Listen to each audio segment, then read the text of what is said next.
I'm here today with Bill Wilson, probably most famous for his 1911s. We're not going to talk about pistols. What we're going to talk about is rifles and suppressors. Bill, thanks for being with me today. I appreciate it. Hey, good to have you here.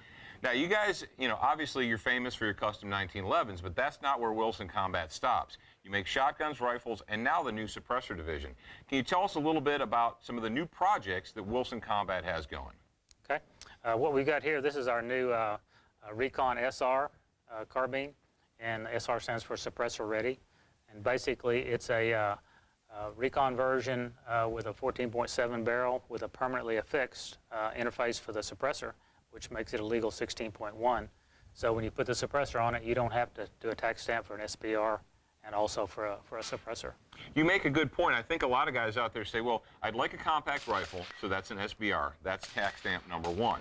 Then I put a suppressor on it. That's tax stamp number two.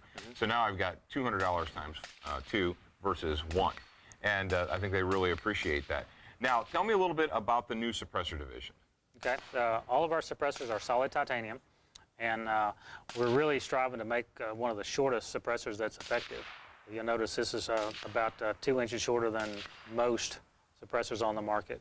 And when it's coupled with the interface, you basically, that extra length we added for the interface is inside the can. So your overall length, like on this suppressor SR, it's the same barrel length including the suppressor as a common 20-inch AR. I think that's something that a lot of the guys appreciate. They say, well, I've got a standard AR with a standard threaded muzzle brake. I take it off and I fix a suppressor to it, but now it's actually longer than it started being, and I have a rifle that's longer than I really want it to be. And I think, by bringing it down, and actually, it's a very smooth line. It's aesthetically pleasing, and I think the guys out there will appreciate that.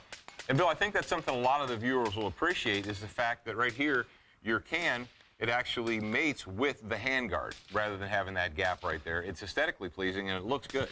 Yeah, we think it's a nice looking setup, and with a suppressor on there, it's a very effective carbine. Now, for the folks at home who want to learn more, where can they go? They can go to wilsoncombat.com.